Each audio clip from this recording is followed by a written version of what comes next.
Kasih karunia dan damai sejahtera yang dari Allah Bapa kita dan dari anaknya Tuhan kita Yesus Kristus menyertai kamu. Amin. Shalom mamangenang. Salam sunedesi sarihon ngolu partot diomu. Sesibuk apapun mamangenang, firman Tuhan adalah kebutuhan utama kita. Hiduplah di dalam doa dan mari tetap setia mendengarkan firman-Nya.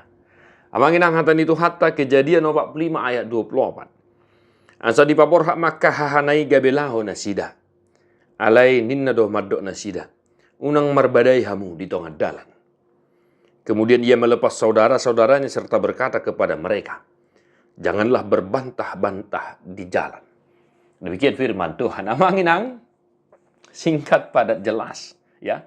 Apa yang dipesankan oleh si Joseph, ya, Yusuf kepada saudara-saudaranya. Manakala Yusuf melepas saudara-saudaranya kembali ke tanah Kanaan. Ya, kita sudah tahu kisah Yusuf dan saudara-saudaranya.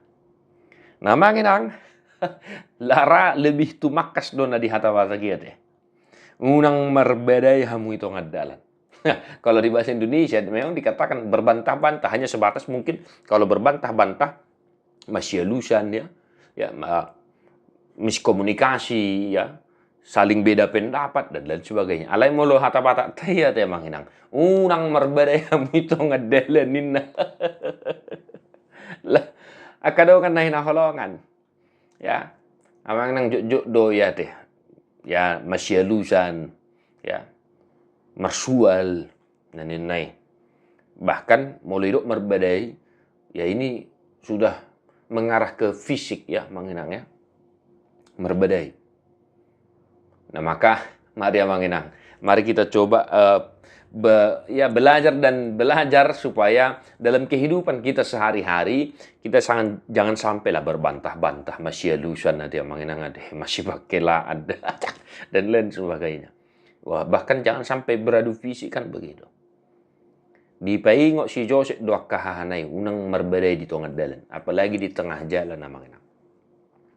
Coba kalau kita bercekcok ria di tengah perjalanan ya, apalagi zaman sekarang ini karena Google Map yuk, dan lain sebagainya. Apa yang bisa stres kita kan begitu. Lucu. Masa berbantah-bantah merbadai itu ngadalan. Nah, uloi may tinggal Nah, amangin ang sadarion. Ate dah, janganlah kita hindarilah yang merbadai itu. Ya, ditongani keluarga, ya unang saya masih lusan nanti amangin ang dah. Molope tikos na ni do mi molo pe sala ba unang gay pola gawe marbedai hitate totong ma di bagay sa dame totong malabok masih ajaran masih paingotan masih tugu-tuguan nate saling lah manginang ya saling maka dimanapun kita hari ini berada apapun profesi kita janganlah sampai kita merbadai berbantah-bantah dengan anggota kita dengan anak-anak kita dengan tetangga kita dan lain sebagainya. Saling melengkapilah supaya ada sukacita bagi kita. Sama seperti saudara-saudara Yusuf yang pada akhirnya mereka membawa orang tuanya dan mereka tinggal di Mesir. Tuhan memberkati abang inang. Mertua doakan atu mangihon hata di debata. Jala nau piopsa. Amin.